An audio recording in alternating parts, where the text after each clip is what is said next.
एक समय एक भस्मागिरी नाम का एक तपस्वी था, तमोगुण शिव की साधना करता था और भगवान शिव के गेट के सामने धरना धर दिया, ऊपर को पैर नीचे को शीश करके शीरासन पर 12 वर्ष खड़ा रहा।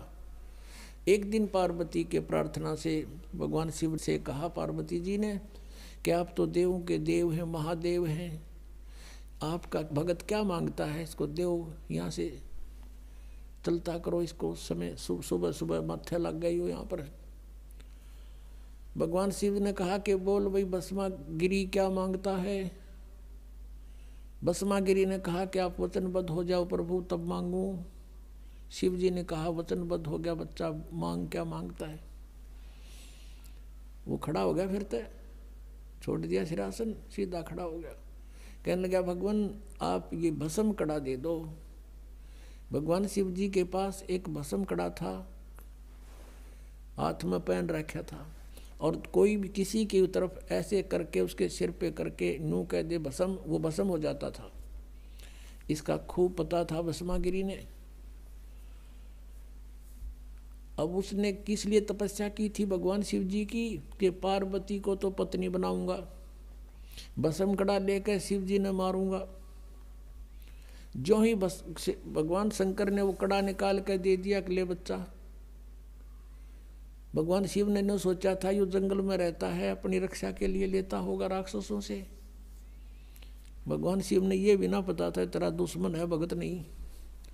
हाथ में कड़ा आते ही कहने लगा ओले शंकर होशियार, तुझे मारूंगा, पार्वती को पत्नी बनाऊंगा। अब जो तेवर बदले दिखे श्री भगवान शंकर जी ने, तमोगुण शंकर ने, और अपने पुजारी की से के, तो भगवान शिव जी ने वहाँ से फिर खका उठा दिया, 100 की स्पीड पकड़ दी, भाग लिए जोरते। पीछे पीछे भस्मागिरी, आगे आगे भगवान, पाछे पुजारी, आगे और भगवान, और उनका सांग लेकर रहा वहाँ पे। अब कहते हैं फिर विष्णु रूप में परमात्मा आए, पार्वती रूप में, और उसको कहा भस्मागिरी डट जा, क्यों भाग रहे हो, आप मेरे लिए ही तो प्रयत्न कर रहे हो, रुक जाओ कि पहले मैंने इसका काम कर लेने दे फिर रुकूंगा। भस्मागिरी कहता है पहले शंकर ना मार लो फिर बात करूंगा तेरे से। तो भगवान रूप पार्वती रूप में भगवान ने कहा कि देखो आपके पास भस्म कड़ा है, वो आपके पास निकट थोड़ा आ सकता है, और आप आओ मेरे साथ, कुछ बैठेंगे बातें करेंगे। वो डट गया, रुक गया। तो फिर वो कहने लगी डांस करके दिखा मुझे। भस्मागिरी कहता मैं तो साथ भक्ति तपस्या करनी आदमी हूँ, मैंने डांस तो ना करना तक ना, डांस तक करके दिखाना पड़ेगा तब मैं प्रसन्न होऊंगी। तो उन्होंने बोला करने लग गया डांस कि मैं बताती हूँ ऐसे कर नो करके, और जो उनसे हाथ में कड़ा था वो सिर पर करवा लिया, और कर ऊपर और कर। जब ऊपर आ लिया, जब ने कह दिया भस्म, वो भस्मागिरी मर गया, भस्मासुर कहलाया फिर उसके बाद वो राक्षस। फिर विष्णु रूप धारण करके वहाँ पहुँचे भगवान शंकर, जहाँ एक्सप्रेस हो जा रहे थे, वहाँ जाकर खड़ा होके कि डट जा भोलेनाथ, डट भगत भाई रुक जा। अब देखा विष्णु जी है, भागले भागले आ जा, भागले। बोला कहाँ क्या क्यों भाग रहे हो कि भस्मागिरी ने मेरे से ऐसे ऐसे धोखा कर दिया। तो भगवान विष्णु रूप में परमात्मा थे, वो पूर्ण ब्रह्मा की रक्षा करते इनकी।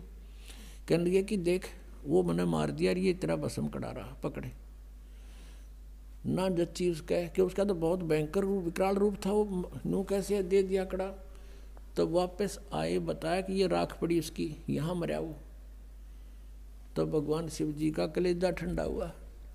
आरामी न भगवान माने थे, यह कथा रोज पढ़ा करते कि भगवान भस्मागिरी का आगे भाग लिया शंकर जी। अगर अविनाशी होते, अजर अमर होते तो कहते आजा भाई, करके करेगा। जैसे कबीर परमात्मा को ऐसे काट दिया था, 50 टुकड़े कर दिए थे, उस शेख तकी ने करवा दिए थे, अरण्यों के न्यों खड़े हो गए भगवान सामने। और भी बहुत सी यातनाएं दी थी, पर मालिक उसमें गंगा में डुबो दिए थे, बाहर खड़े पाए थे। अपने आत्माओं ये तमोगुण के पुजारी राक्षस कहलाया, भस्मागिरी नहीं, भस्मा असुर कहलाया उसके बाद वो। और रावण ने तप किया था, साधना भक्ति की थी इसी तमोगुण भगवान शंकर की, और अपनी ही यानी प्रक्रिया को उठाना है महापाप, घोर पाप होता है अबला को उठा के जबरदस्ती लाना। और फिर वो भगवान उसके शिव जी के बड़े भाई की पत्नी यानी विष्णु की पत्नी तो माँ के तुल होगी, और शिव जी का पुजारी सीता ने उठा ले गया, कौड़ को वध कर दी, राक्षस कहलाया, कुत्ते वाली मौत मरा।